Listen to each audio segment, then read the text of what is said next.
Bismillah ar-Rahman ar-Rahim wa sallallahu alayhi wa baraka ala Sayyidina Muhammad.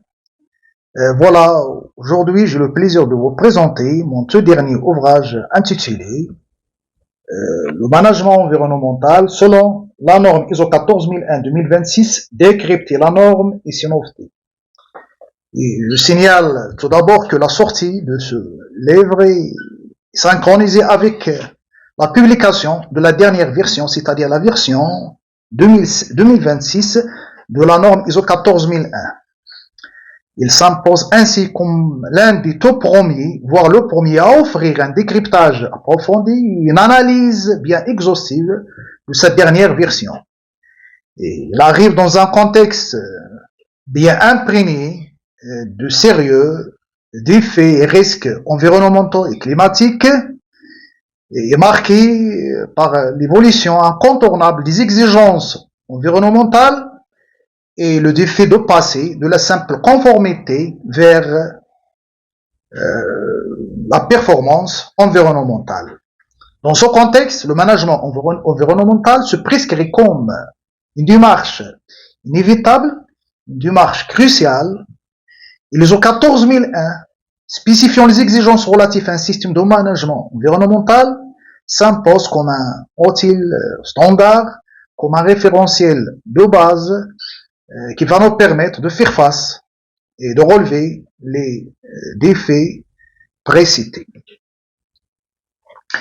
On sait très bien que la norme ISO 14001 permet aux organismes d'augmenter leur performance environnementale, de gérer leurs responsabilités à cet égard, de bien maîtriser les impacts écologiques, d'assurer leur conformité et de s'inscrire dans une trajectoire d'amélioration continue. L'année 2026 marque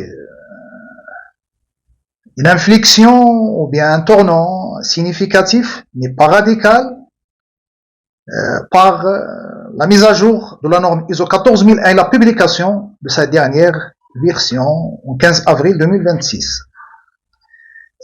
Mon objectif est de bien décrypter cette norme dans le détail, pliant dans les moindres détails, et bien révéler ce qui change en 2026, et bien déceler et expliquer comment faire la transition de la version 2015 vers la version 2026. En bref, c'est un guide pratique de 223 pages avec un format très maniable et pratique,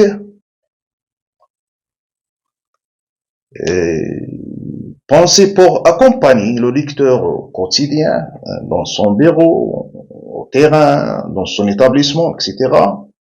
Et pratiquement, c'est un ouvrage qui offre un parcours qui est progressif et opérationnel, et spécialement conçu pour cerner les fondamentaux, c'est-à-dire de la norme, maîtriser les exigences, s'auto-évaluer et réussir la transition ISO 14001-2026. Par ailleurs, la première partie décile bien les fondamentaux de la norme, les principes historiques, ses atouts, ses bénéfices stratégiques. Elle présente en même temps une analyse exhaustive des exigences chapitre par chapitre. En revanche, la deuxième partie est dédiée exclusivement aux nouveautés de la version 2026, décortique les grands axes de la modification, détaille les évolutions de chaque chapitre et propose une méthodologie claire pour relever les défis de la transition et la réussir pas à pas. Enfin, la troisième partie propose un outil d'apprentissage dynamique et actif à travers son QCM, corrigé et commenté.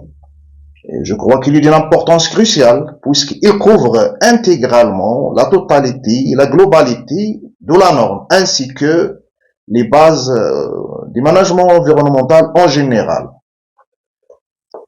Et voilà justement, cet instrument garantit une sorte d'auto-évaluation rigoureuse, une assimilation qui est rapide et durable des exigences normatives comme celle des concepts clés.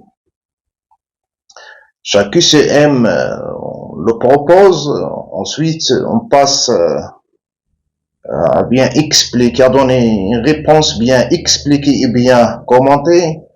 Enfin, on présente la proposition, bien les propositions qui sont justes.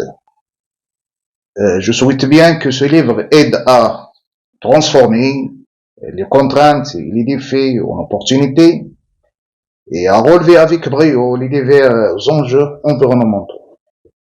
D'ailleurs, il est adressé aux professionnels de l'environnement, aux étudiants en ingénierie de l'environnement, aux décideurs, aux porteurs de projets, aux acteurs associatifs qui désirent participer et contribuer aux efforts de faire face aux urgences écologiques. Enfin, j'aimerais bien dire que cette norme m'a largement servi tout au long de mon parcours bénévole pour l'environnement. C'est pourquoi j'essaie aujourd'hui de lui rendre hommage et publier cet ouvrage. Je vous remercie sincèrement et vous souhaite une excellente lecture. Merci.